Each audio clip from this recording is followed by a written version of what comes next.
Assalamualaikum warahmatullahi wabarakatuh. Video ini kisah tentang pernikahan Nabi Muhammad dengan Siti Khadijah.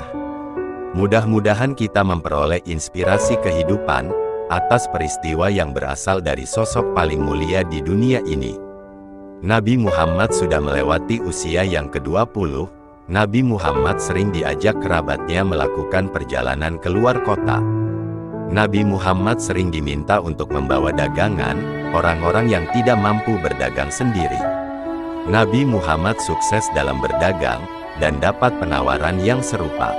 Dari berdagang ini, Nabi Muhammad memperoleh penghasilan yang baik. Dengan usia tersebut, Nabi Muhammad memasuki usia pernikahan. Dan Nabi Muhammad ingin menikahi Fahitah yang merupakan anak Abu Thalib. Permohonan Nabi Muhammad kepada Abu Thalib tidak dikabulkan, karena Fahitah sudah dilamar oleh pria dari Bani Makhzum. Abu Thalib menikahkan Fahitah dengan Hubarah, karena Hubarah seorang kaya raya, dan sekaligus penyair sangat berbakat. Salah seorang saudagar terkaya di Mekah, seorang wanita bernama Khadijah, putri Huwailid dari Bani Asad. Sejak kematian suaminya yang kedua, dia mengangkat orang untuk mendagangkan hartanya.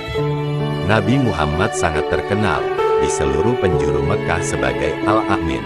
Khadijah telah mengenal kebaikan Nabi Muhammad. Khadijah meminta Nabi Muhammad membawa barang dagangannya ke Syria. Nabi Muhammad akan mendapatkan bayaran 2 kali lebih besar dari bayaran tertinggi yang pernah diberikan kepada orang Quraisy. Dan untuk perjalanan, Khadijah menawarkan budaknya bernama Maisarah untuk membantunya. Ketika sampai di kota Bosra, sebelah selatan Yaman, Nabi Muhammad berteduh di sebuah pohon rindang, dan tidak jauh dari tempat itu, pendeta Nestor keluar, bertanya kepada Maisarah, siapa yang berteduh di bawah pohon itu. Maisarah menjawab, dia orang Quraisy, dari keluarga penjaga tanah suci. Pendeta Nestor menginformasikan, dia adalah seorang nabi. Kata-kata pendeta Nestor tersebut sangat meresap di hati Maisarah. Namun bagi Maisarah, hal itu tidak terlalu mengagetkan, karena selama dalam perjalanan, Maisarah mendampingi dengan orang yang sangat berbeda dengan siapapun. Dalam perjalanan pulang ia seringkali mengalami panas. Anehnya panasnya tak merasa menyengat.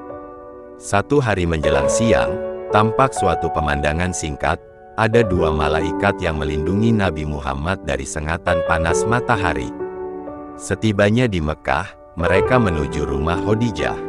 Dengan barang-barang yang mereka beli di Syria, seharga dengan barang-barang yang mereka jual.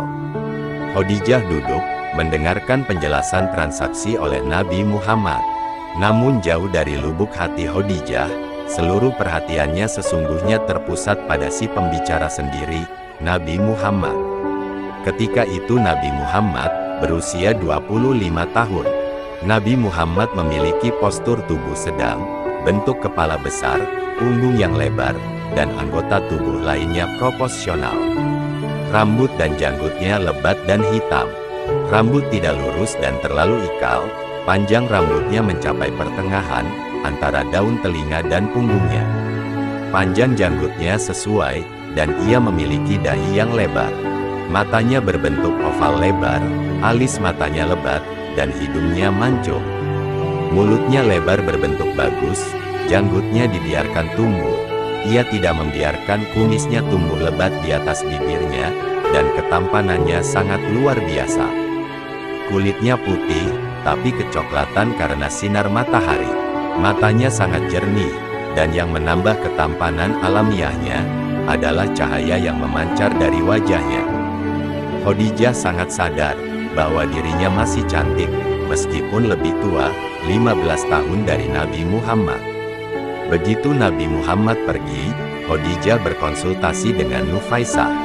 Nufaisah menawarkan diri untuk mendekati Nabi Muhammad, dan siap mengatur pernikahan antar keduanya.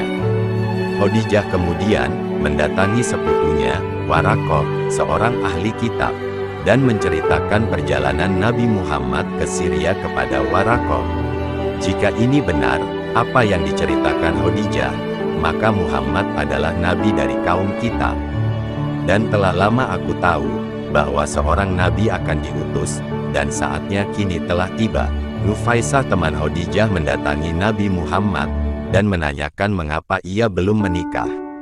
"Aku tidak punya apa-apa untuk berumah tangga," jawabnya. "Ketika seorang wanita cantik, kaya terhormat, dan berlimpah harta, apakah engkau bersedia?" kata Nufaisah. "Siapakah dia?" kata Nabi Muhammad. "Khadijah," jawab Nufaisah. "Bagaimana aku dapat menikahinya? Serahkanlah hal itu kepadaku," kata Nufaisah. "Baiklah, kalau begitu," kata Nabi Muhammad. Nufaisah kembali ke Khadijah, dan menyampaikan kabar gembira. Khadijah menyuruh Nufaisah menemui Nabi Muhammad, dan memintanya untuk mendatangi rumah Khadijah. Akhirnya Nabi Muhammad sampai ke rumah Khadijah. Setelah Nabi Muhammad datang, Khadijah berkata, "Wahai putra pamanku, aku mencintaimu karena kebaikanmu padaku, juga karena engkau selalu terlibat dalam urusan masyarakat." Kemudian Khadijah menawarkan diri untuk dinikahi. Mereka sepakat agar masing-masing berbicara kepada pamannya. Khadijah berbicara kepada Amer, yang merupakan pamannya, karena Huwailid, ayahnya Khadijah, sudah meninggal. Sementara itu Nabi Muhammad dari Bani Hashim mengutus Hamzah. Meskipun masih muda, Hamzah paling dekat hubungannya dengan Bani Asad. Karena saudara sekandung Hamzah, Safiyah, menikah dengan Awam, yang merupakan saudara laki-laki Khadijah. Maka Hamzah membawa keponakannya, Nabi Muhammad, untuk menemui Amer, dan melamar Khadijah. Kesepakatan di antara mereka, Nabi Muhammad harus membawa mahar, 20 ekor onta betina.